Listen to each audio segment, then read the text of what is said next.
The live TV, सच सबसे आगे। कॉलेजों में हिजाब पर बैन लगाने या ना लगाने को लेकर सुप्रीम कोर्ट का फैसला आ चुका है, लेकिन फैसला दोनों जजों का अलग अलग है, यानी मामला उलझा हुआ है और फैसला खंडित है। ऐसे में अब आगे क्या होगा? क्या ये मामला ठंडे बस्ते में चला जाएगा या इस पर आगे सुनवाई होगी? क्या हिजाब पर बैन बरकरार रहेगा?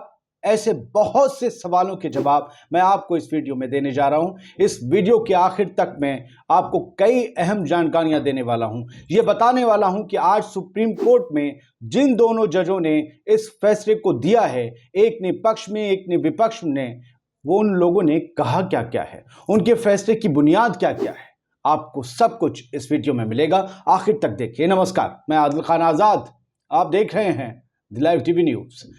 सुप्रीम कोर्ट के दोनों जजों के बीच मतभेद के बाद हिजाब की लड़ाई अब और ज्यादा लंबी हो गई है।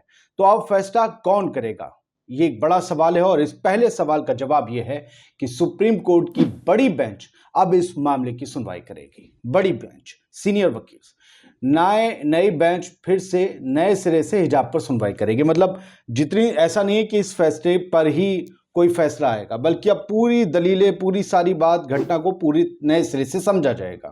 यानी नए सिरे से हिजाब पर सुनवाई होगी, क्योंकि बड़ी बेंच में अलग जज होंगे, वो पूरे मामले को समझेंगे। अब चीफ जस्टिस ऑफ इंडिया ये तय करेंगे कि कौन सी बेंच कब इस मामले की सुनवाई करेगी। सवाल नंबर 2, क्या हिजाब पर बैन जारी रहेगा? यह सवाल आप सबके जहन में आता होगा, चूंकि यह मामला कर्नाटक से उठा है, लेकिन जब फैसला इसमें आ जाएगा जो भी, वो सारे ही जगह पर लागू होगा। खैर, कर्नाटक से उठा था मामला।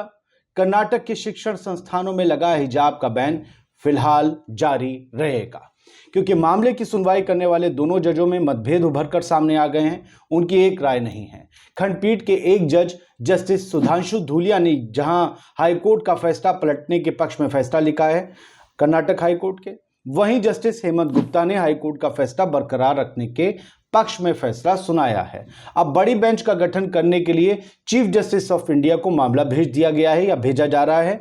अब दोनों जजों ने अपने अपने फैसले के पक्ष में आज अदालत में क्या कहा है वो भी जरा आप समझ लीजिए, क्योंकि यही चीज सबसे अहम चीज भी है और इस खंडित फैसले की बुनियाद भी है।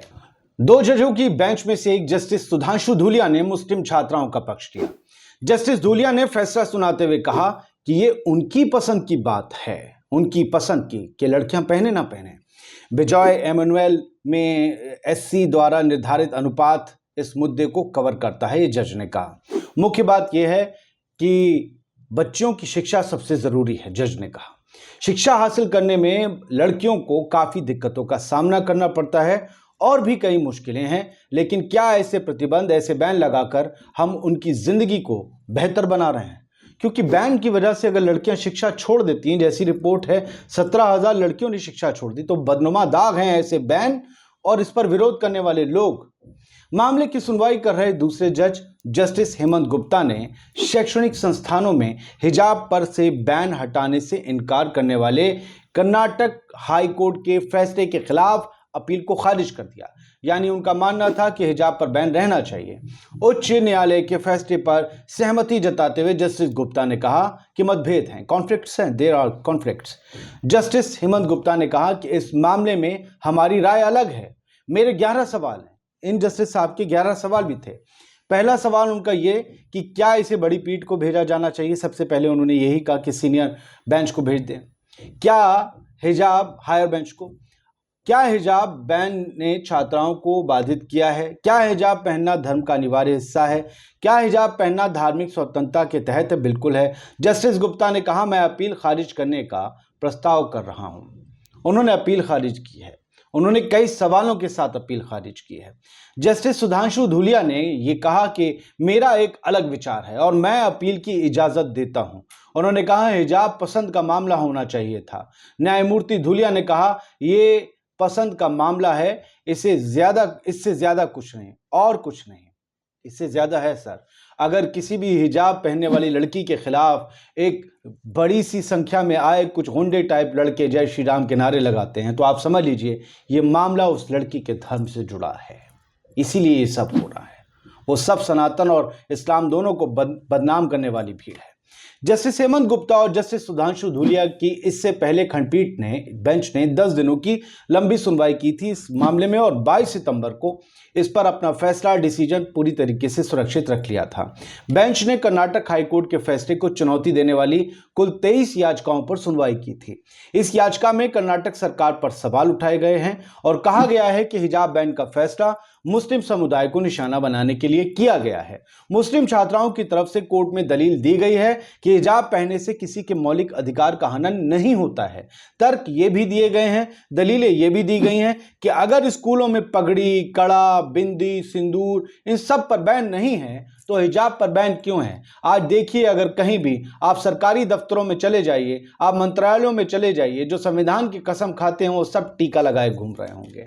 हिजाब धार्मिक आज़ादी के अधिकार के दायरे में है, ये कहा गया। एक रिपोर्ट के मुताबिक हिजाब बैन के बाद 17,000 छात्राओं ने परीक्षा नहीं दी या फिर पढ़ाई छोड़ दी, स्कूल छोड़ दिए। क्या ये स्कूल चलो अभियान, क्या ये बेटी पढ़ाओ बेटी बचाओ अभियान को धक्का नहीं है? क्या उन नारों नियतों को धक्का नहीं है? अगर वो नियतें वाकई में एग्जिस्ट करती हैं तो मुस्लिम बच्चियां स्कूल कितनी आसानी से पहुंच पाती हैं दुनिया जानती है। मुसलमान लड़के भी नहीं पहुंच पाते। वो एक गरीब तबका है, गरीब समाज है। अगर नहीं है तो सच्चर कमेटी की रिपोर्ट्स क्या कहती हैं? जब इतनी मुश्किलों के बाद ये लोग स्कूल पहुंचते हैं तब इनके नाम पर शोशा लगा दिया जाता है, कभी हिजाब का कभी हलाल का। हिजाब का मामला सुलझ भी जाए, बैन रहे या ना रहे, लेकिन यह आखिरी मामला नहीं होगा मुसलमानों को शिक्षा प्राप्त करने से। ये किसी को हिजाब से दिक्कत नहीं है, ये दिक्कत है सीधे सीधे मुसलमानों के पढ़ने, शिक्षित होने, अपने अधिकारों को मांगने से। नहीं चाहते बहुत से लोग, बहुत से संगठन इस देश में कि इस देश का अल्पसंख्यक, इस देश का शोषित, वंचित आदिवासी तबका पढ़े और अपने अधिकारों को हासिल करे। वो चाहते हैं कि उनका एक छत्र राज रहे, इस देश में उनकी बपौती बिल्कुल डंका बजाती रहे। जेएनयू के खिलाफ जो लोग खड़े होते हैं ये वही लोग हैं जो मुस्लिम छात्राओं के हिजाब के खिलाफ खड़े होते हैं। यही वो लोग हैं जो 3 तलाक के खिलाफ जाते हैं कि सुप्रीम कोर्ट इस पर फैसला सुनाए। यही वो लोग हैं जो 2 चाइल्ड पॉलिसी की बात करते हैं। यही वो लोग हैं जो ये कहते हैं कि मुसलमान पाकिस्तान चले जाएं।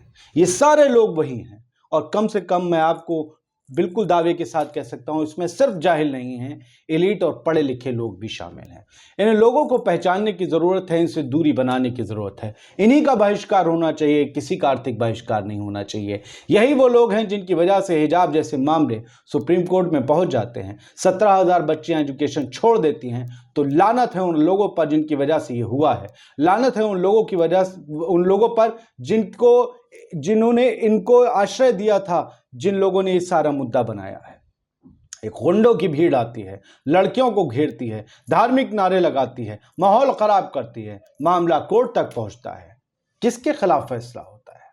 उस भीड़ के खिलाफ नहीं, उस उन्माद के खिलाफ है किसी हाई कोर्ट में दम। पूरे सम्मान के साथ कहता हूं कि ये यात्राएं निकल रही हैं जिसमें डीजे बज रहा है, गालियां दी जा रही हैं इस्लाम मुसलमानों को। लगाइए सर बैन। ये कब था? कौन से काल में, त्रेता युग में, कौन से सतयुग में डीजे बज रहा था, गाने बज रहे थे? नहीं है ना, ये हिंदू धर्म का हिस्सा। बैन कर दीजिए सर। मुसलमानों का जो शब कद्र में जुलूस निकलता है, बैन कर दीजिए सर, उसमें डीजे भोपू। लोग आराम से रहेंगे।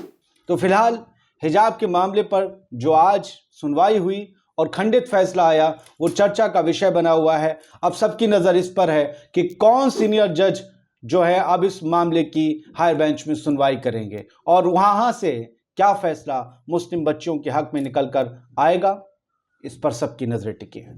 जय हिंद। द लाइव टीवी, सच सबसे आगे।